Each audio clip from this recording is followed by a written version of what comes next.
Assalamualaikum warahmatullahi wabarakatuh. Halo Ananda semua, berjumpa lagi bersama Ibu Yulia Nafila pada mata pelajaran ekonomi, di mana pembahasan yang akan kita bahas pada kesempatan kali ini yaitu terkait dengan materi kebijakan fiskal. Baiklah, sebelum memulai pembelajaran kali ini, Ibu ingin bertanya kepada Ananda semua. Apakah Ananda melihat gambar di samping ini? Gambar di samping adalah gambar orang sedang membayar pajak, di mana membayar pajak merupakan salah satu kewajiban seseorang yang memenuhi persyaratan tertentu, misalnya memiliki kendaraan, tanah, bangunan, penghasilan, dan lain sebagainya. Sebagai salah satu contoh pembayaran pajak yang pernah kita temui dan kita bahkan pernah melakukannya yaitu seperti membayar PBB, PPH, PPNBM, maupun PPN. Dalam melakukan aktivitas tersebut, lantas terpikirkan oleh kita, untuk apakah kegunaan kita membayar pajak tersebut? Membayar pajak sangat berkaitan dengan aktivitas kebijakan fiskal. Lalu, apa itu kebijakan fiskal? Kebijakan fiskal merupakan serangkaian tindakan pemerintah untuk mengatur pengeluaran dan pendapatan negara. Dikatakan kebijakan fiskal adalah kebijakan penyesuaian di bidang pengeluaran dan penerimaan negara untuk memperbaiki keadaan ekonomi. Pemasukan yang diatur utamanya melalui pajak dan pengeluarannya yakni berupa anggaran yang dikeluarkan untuk menunjang program pemerintah.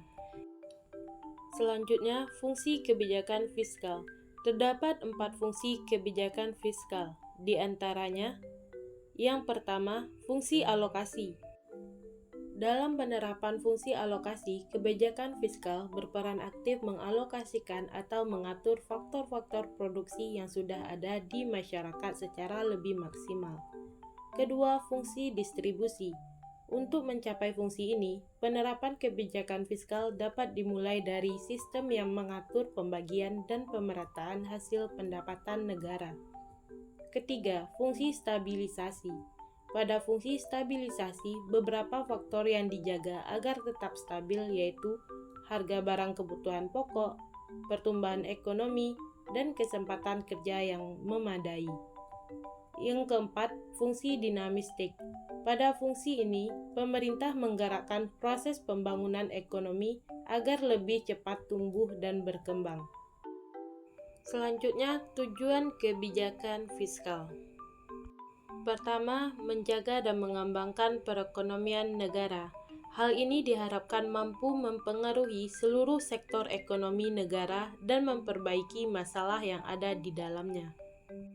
Kedua, meningkatkan kualitas sumber daya manusia, terutama dari segi teknologi dan perekonomian, di mana apabila kualitas SDM meningkat, harapannya SDM tersebut punya kapabilitas bersaing di dunia kerja nasional maupun internasional. Ketiga, menjaga stabilitas harga barang. Ada banyak faktor yang mempengaruhi harga barang dalam pasar, mulai dari faktor positif seperti meningkatnya demand sampai faktor negatif seperti terjadinya penimbunan dan monopoli. Salah satu tujuan kebijakan fiskal di Indonesia adalah demi menjaga harga barang tetap terjangkau bagi masyarakat dan terhindar dari fluktuasi karena pihak yang tidak bertanggung jawab. Keempat, mendorong investasi. Tujuannya untuk menciptakan iklim investasi lebih baik bagi pelaku pasar modal, utamanya bagi investor, sehingga negara bisa memperoleh lebih banyak pendapatan dari pajak usaha. Kelima, meningkatkan potensi sumber daya manusia dan menurunkan angka pengangguran. Dengan meningkatnya potensi sumber daya manusia, diharapkan tenaga kerja usia produktif memiliki keahlian dan kompetensi yang memadai, serta mampu bersaing di dunia kerja baik nasional maupun internasional yang secara tidak langsung mampu mengurangi angka pengangguran.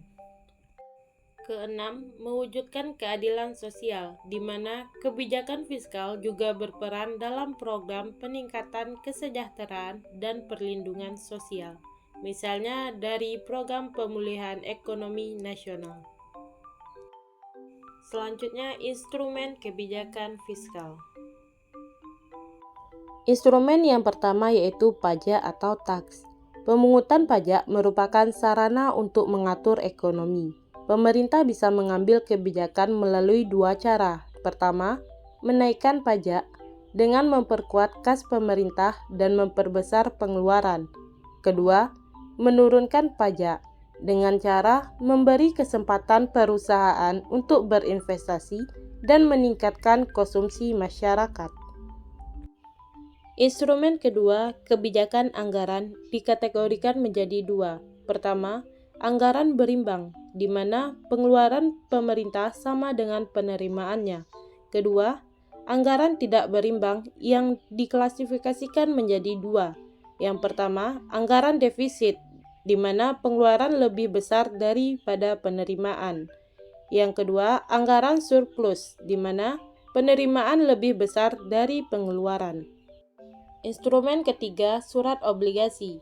Penerbitan surat obligasi sama halnya dengan surat utang bagi warga negara, di mana surat utang ini terkenal dalam bidang investasi. Baiklah, selanjutnya masuk ke pembahasan materi kita yang terakhir terkait kebijakan fiskal, yaitu jenis kebijakan fiskal. Jenis kebijakan fiskal terbagi menjadi dua, yaitu yang pertama, kebijakan fiskal ekspansif.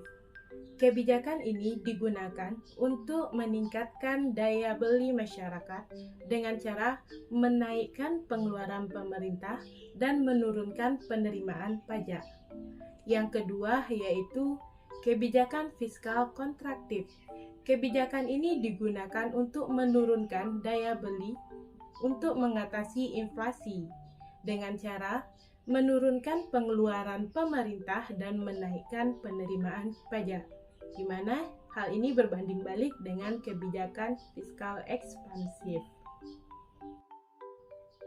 Baiklah Ananda, itulah beberapa cakupan materi yang kita bahas pada topik kebijakan fiskal, di mana kita telah mempelajari yang pertama, konsep dasar kebijakan fiskal, yang kedua, fungsi kebijakan fiskal, yang ketiga, tujuan kebijakan fiskal, yang keempat, instrumen kebijakan fiskal, dan yang kelima yaitu jenis-jenis kebijakan fiskal. Baiklah, jadi kesimpulan yang dapat kita ambil dari pembelajaran kali ini terkait materi kebijakan fiskal yaitu dari segi definisinya, pengertian kebijakan fiskal adalah kebijakan yang diambil pemerintah demi menjaga pemasukan dan pengeluaran negara agar tetap stabil, sehingga perekonomian negara bisa bertumbuh dengan baik. Lebih spesifiknya, menunjuk pada pengertian dari OJK yang mengatakan bahwasanya kebijakan fiskal adalah kebijakan tentang perpajakan, penerimaan negara, utang piutang, belanja negara dengan tujuan ekonomi tertentu. Baiklah, cukup sekian pembahasan kita terkait materi kebijakan fiskal pada pertemuan kali ini. Semoga Ananda semua dapat memahaminya dengan baik.